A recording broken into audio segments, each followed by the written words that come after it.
Hi there, and welcome to our series on Habakkuk. Let me begin today's message by asking you what you think the biggest problem humanity is currently facing. Maybe you would reply by saying, well, that's obvious, it's the viral problem, it's the pandemic. Or maybe you'd say, well, it's the problem of the environment, maybe an economic problem, maybe it's the problem of racism. And each of those, of course, are very troubling, significant problems that we're having to wrap our heads around in these days. Well, how about on a personal level? What's the biggest personal problem that you are tackling at the moment? Maybe that's a health battle. Maybe it's a job loss. Maybe it's trouble with your kids. What's the biggest problem you think that we're facing today? Well, as we read on in the book of Habakkuk, we find, in response to God's response to him, that Habakkuk then raises another problem before God. God's response and the underlining of his mysterious sovereignty and the way in which he's going to use the Babylonians to address the issues in Judah, it doesn't resolve the issue in Habakkuk's mind. In fact, it raises, it seems, more problems, more issues, more complaints. And so we're going to consider the way in which Habakkuk now comes back to God again with a further complaint. He continues to wrestle with the issue of God's sovereignty. He comes back to God in prayer and expresses a second complaint from verse 12 of chapter 1.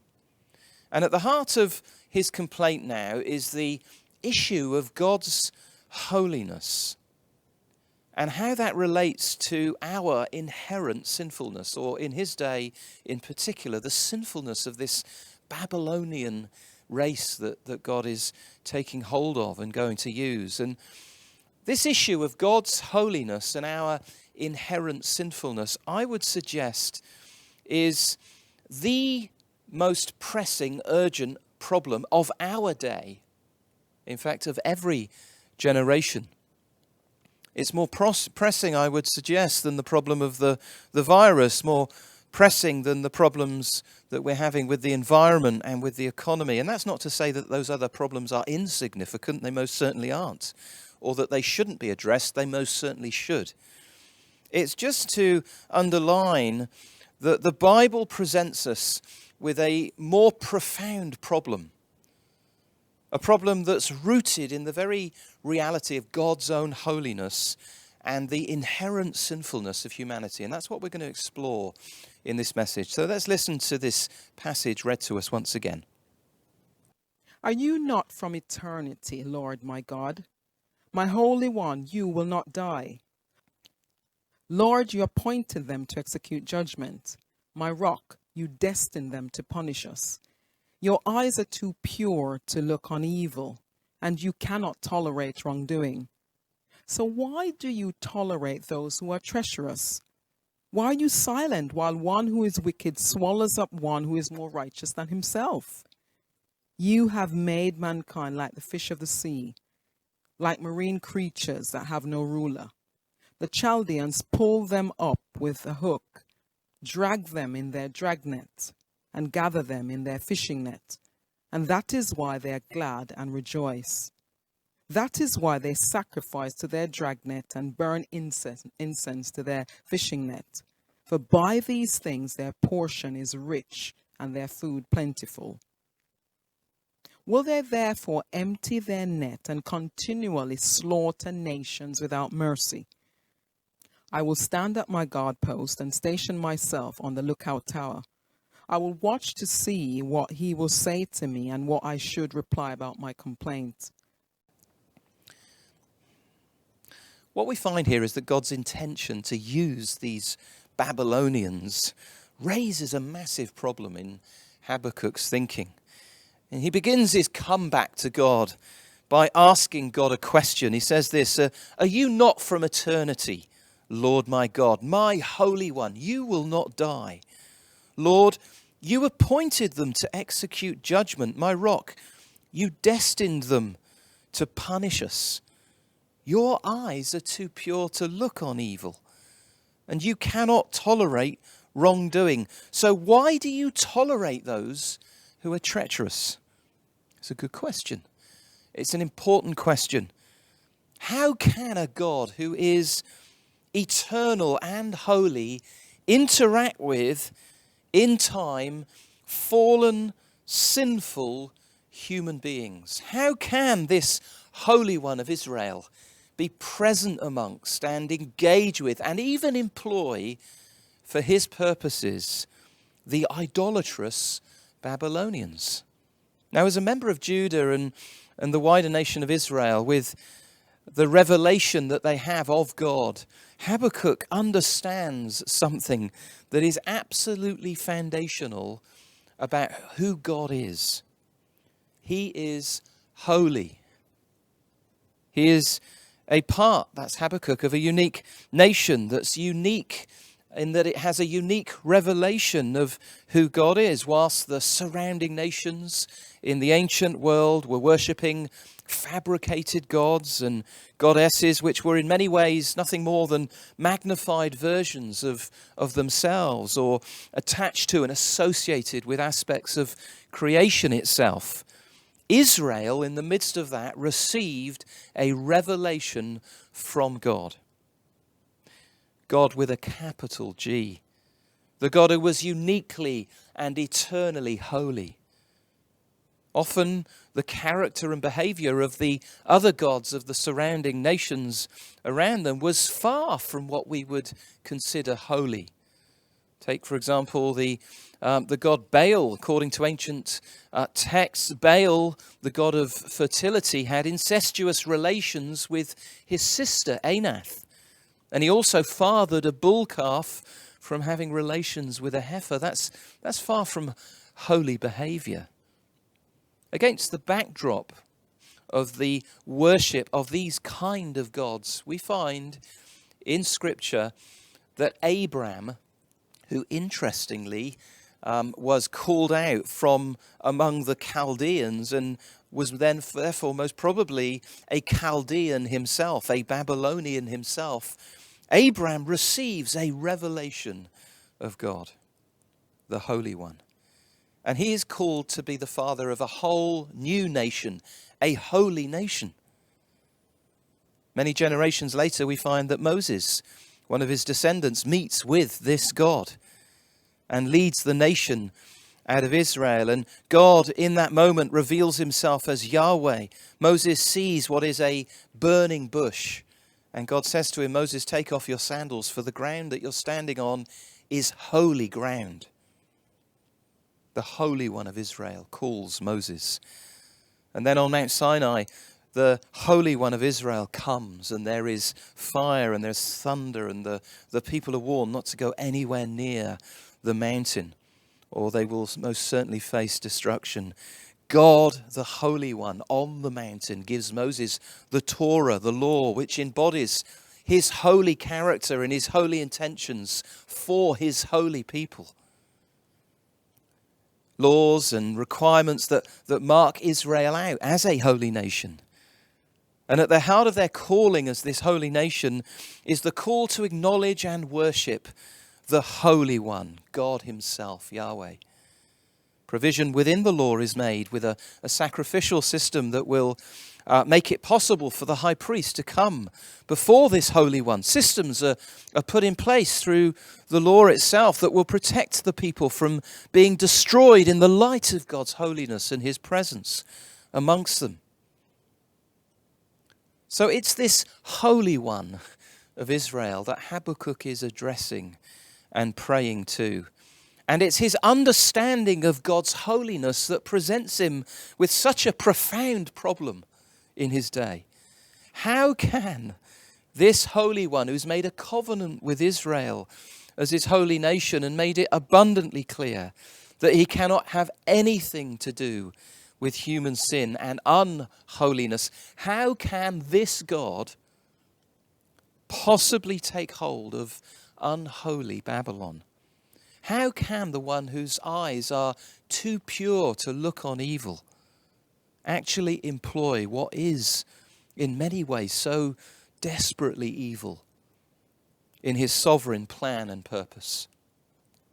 For Habakkuk, therefore, it's the holiness of God which is so central to who he knows God to be. that's at the heart of the problem. And I would suggest that holiness, and the holiness of God, has always been and continues to be at the heart of our problem as human beings. If you've ever wrestled with what I would cautiously call the problem of God's holiness, or if you've never wrestled with that, if you've never got to grips with the God of the Bible, then I would suggest you've never really understood the gospel, because the gospel ultimately is God's solution to this great problem.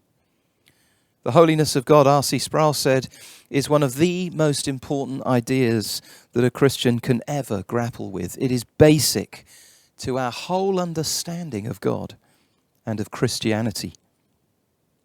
So, what do you think of when you hear the word holiness? How about we play a word association game? I say holy, you say... See, often we think of things like purity. Often we think of things like abstinence. We think of the word no. Holiness in our minds then can often be nothing more than the avoidance of that which is evil. And if we're honest, we may even think of it as the avoidance of pleasure itself.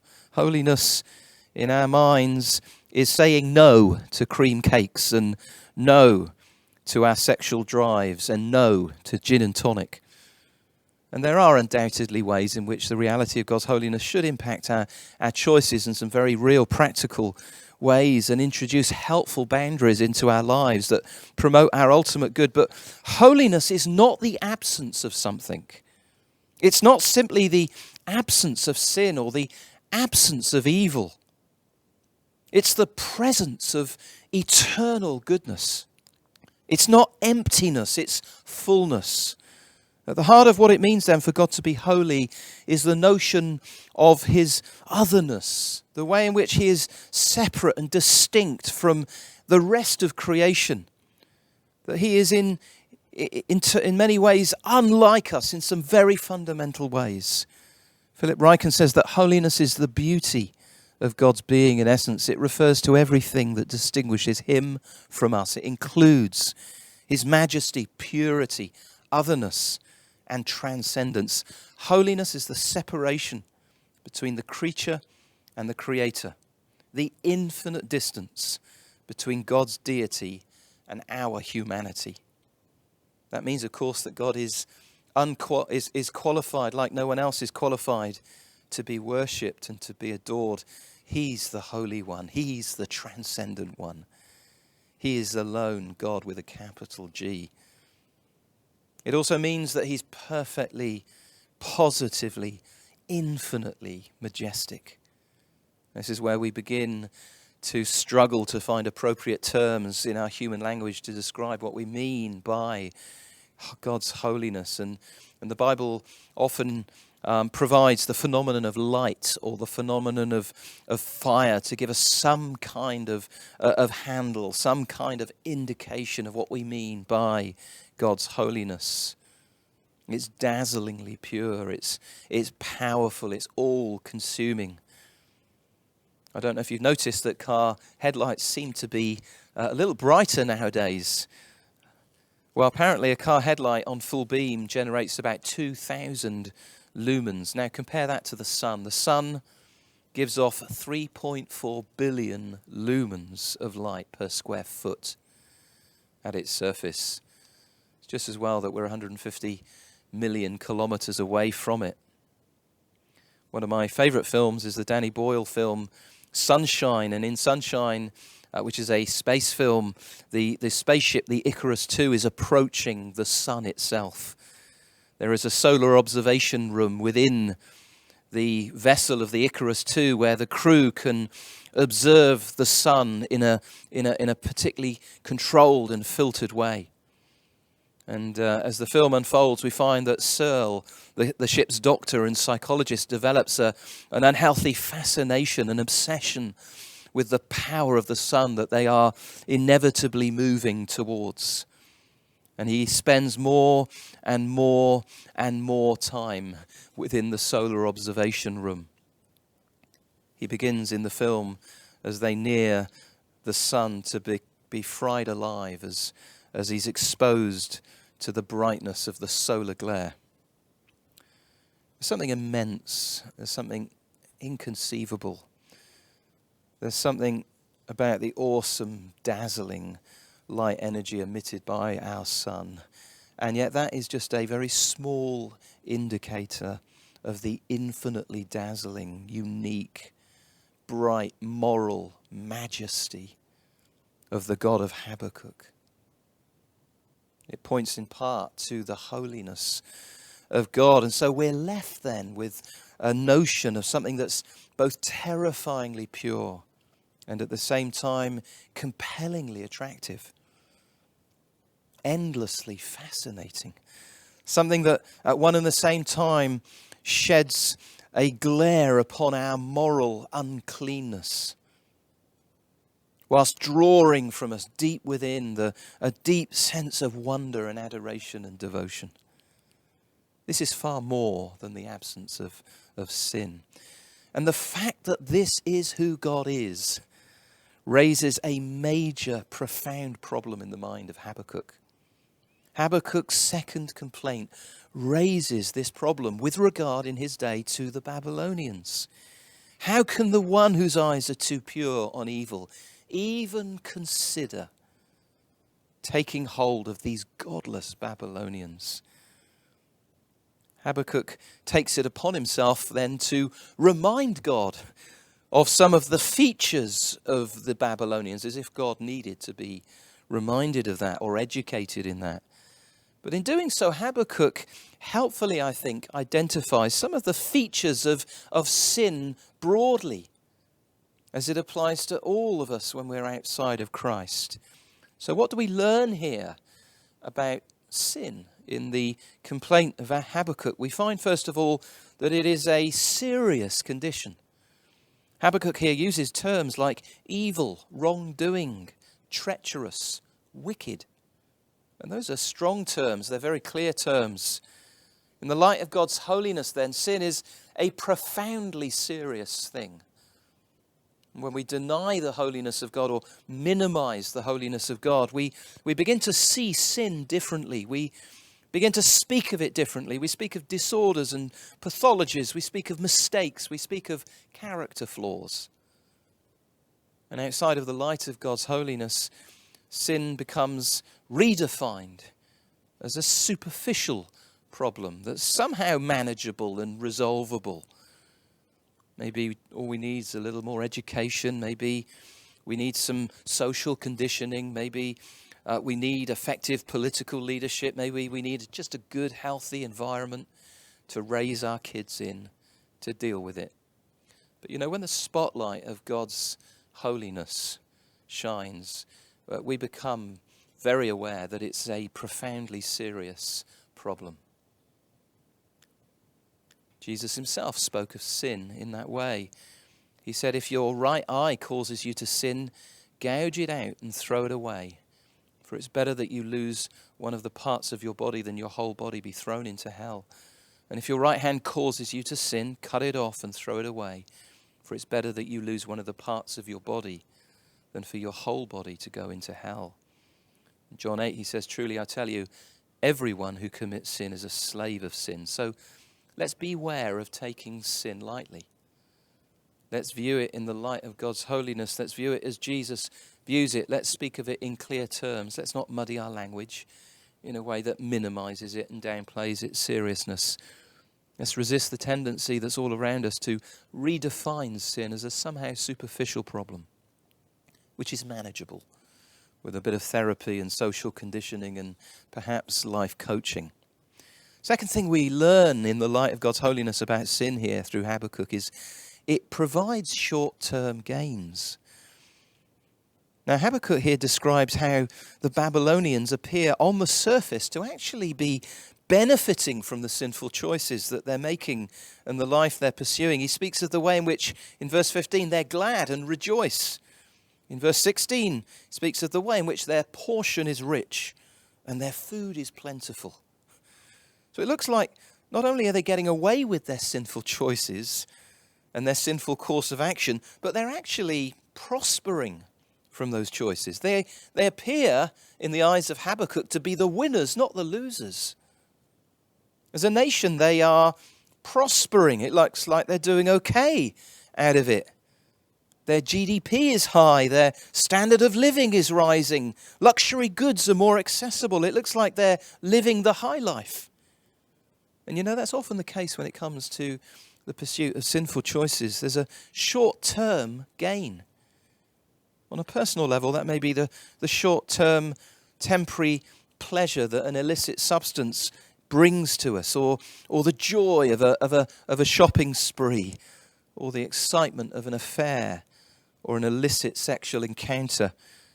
It can leave you with a full sense of security. If you cross a line and there's no immediate payback, no immediate consequence, you can become very dangerously blasé about crossing that line again. But the reality is, of course, that there's always a payday. We discover that as God goes on to respond to Habakkuk's complaint, God assures the prophet that he most assuredly is going to bring about an appropriate judgment to the Babylonians. They will face payday. They will experience consequences. And that's true of all sin. There's a trade-off. Whenever we sin, we are choosing, therefore, short-term gain over a longer-term loss. Proverbs says this, that though the lips of a forbidden woman drip honey and her speech is smoother than oil, in the end she's as bitter as wormwood and as sharp as a double-edged sword. Jesus put it more broadly in Matthew 10 when he said, if you cling to your life, you'll lose it.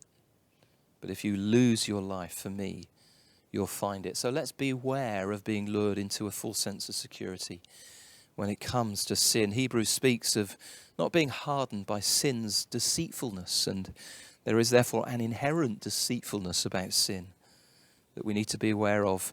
Let's also not become agitated, as Habakkuk himself seems to be, by the apparent prosperity of those around us who make sinful choices. Let's not get annoyed or envious of those who seem to live thoroughly godless lives and yet seem to have far fewer problems than we have and appear to be enjoying life a lot more than we currently are. Proverbs 37 has some wonderful advice about this. Let's read the wise words of the psalmist. Be silent before the Lord and wait expectantly for him. Be silent before the Lord. Do not be agitated by the one who prospers in his way, by the person who carries out evil plans. Refrain from anger and give up your rage. Do not be agitated. It can only bring harm. For evildoers will be destroyed, but those who put their hope in the Lord will inherit the land. A little while and the wicked person will be no more. Though you look for him, he will not be there. But the humble will inherit the land and will enjoy abundant prosperity. Do not be agitated by one who prospers in his way, by the person who carries out evil plans. Refrain from anger and give up your rage. Do not be agitated. It can only bring harm. Sin provides short-term gains, but there's always a payday. And then finally we learn about sin that it's always marked by some form of idolatry. Habakkuk speaks of the way in which the Babylonians idolized their fishing nets, the means of their prosperity. They're sacrificing to them. They're burning incense to them. It's an example of the kind of idolatry that was part and parcel of the religious life of the nations surrounding Israel. That may sound rather primitive and archaic in our ears. It may sound a little bit irrelevant probably to our modern secular ears, but the reality is, of course, nothing's changed. Idolatry in its broad sense is still very much a part and parcel of the way that sin is expressed in our own day. Idolatry broadly is simply the giving of our devotion to something other than God. And that may be an ideology. It may be an ambition. It may be a pastime. It may be a person. Tim Keller says this: what is an idol? It's anything more important to you than God. Anything that absorbs your heart and imagination more than God. Anything you seek to give you what only God can give. An idol is whatever you look at and say in your heart of hearts, if I have that, then I'll feel like my life has meaning. Then I'll know that I have value. Then I'll feel significant and secure. There are many ways to describe that kind of relationship to something, but perhaps the best one is worship. So here we have the ancient Babylonians lighting incense and making sacrifices to their fishing nets. Now for us, it may be sacrificing our relationship with God in order to pursue fulfillment in some other thing or person. It may be sacrificing our health and well-being in order to achieve some pressing ambition. It may be sacrificing our family life in order to gain some promotion. Sin is always marked by some form of idolatry. So I wonder what your fishing nets may be. And I wonder what incense you might be lighting to them and what sacrifices you're making in your devotion to them. I wonder what good things you've made perhaps into God things. So these are some of the features of the Babylonians that lead Habakkuk to wrestle with the fact that God the Holy One speaks of how he's going to employ this sinful nation to bring about his sovereign purposes in Judah. He's trying to reconcile the way that God in his inherent holiness can even consider using this idolatrous nation to deal with Judah. And that, as I've suggested, points us to the much broader problem. The problem, you see, is not just how God can engage with the Babylonians as his instrument. The problem is, how can God engage with any of us if he is infinitely holy, as we've suggested? If, given our inherent sinfulness, we would naturally be destroyed in the light of his holiness, how can we engage with him? How can we approach the sun without being fried alive by its unmediated glare? And in the Old Testament, the Torah, the law, provided a temporary means of solution for Israel, as we've mentioned. That system of sacrifice, of ceremonial requirements that meant God could be present among them as the Holy One without obliterating them.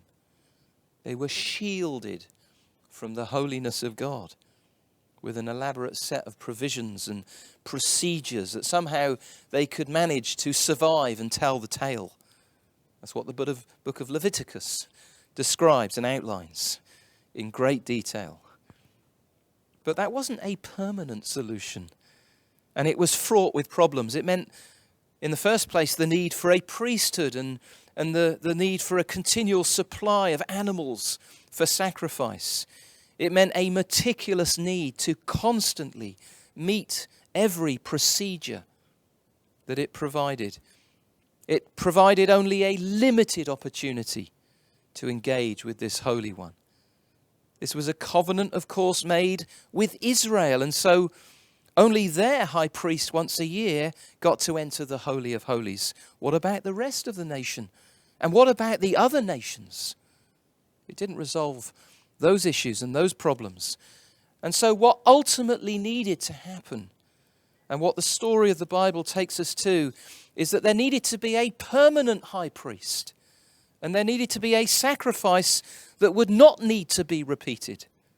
And there needed to be a new covenant made not just with a particular people group, but which all nations could enter into. And the message of the gospel is that in the person and work of Jesus Christ, that's exactly what God has provided. Consider these words in Hebrews 9. But Christ has appeared as a high priest of the good things that have come in the greater and more perfect tabernacle not made with hands, that is not of this creation. He entered the most holy place once for all time, not by the blood of bulls and calves, but by his own blood, having obtained eternal redemption.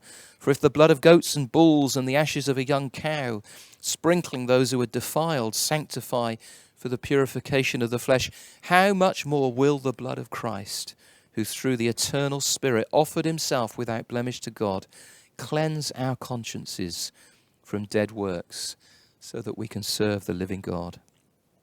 As we dig into Habakkuk, this is his second complaint.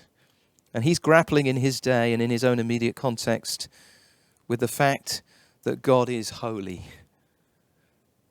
He's grappling with how the holiness of God can possibly make way for God to engage with sinful human beings. And that is, of course, the big story of the Bible, which the story of Habakkuk sits within. Habakkuk's second complaint brings us face to face then with the holiness of God, his otherness, his moral majesty, his infinite excellency, his bright purity, not absence but fullness. It also brings us face to face with some of the key features of sin, that it's profoundly serious, that it needs a profoundly serious solution, therefore, that it's often marked by short-term gain, yes, but for longer-term loss, and that it is always expressed in some form of idolatry. How wonderful that we get many generations after Habakkuk to understand and appreciate and enjoy the way that God himself has provided a permanent solution to this problem. On the basis of the work and person of Christ, we can stand in the holy place and not fear obliteration. Rather, we can enjoy acceptance. We can know that we're free from the sin that set us at odds with the God who is an all-consuming fire. We're going to end there and celebrate together as we break bread and sing the work that God has done through Christ to bring us, sinful human beings, into a living, vital relationship with this God who is so infinitely holy.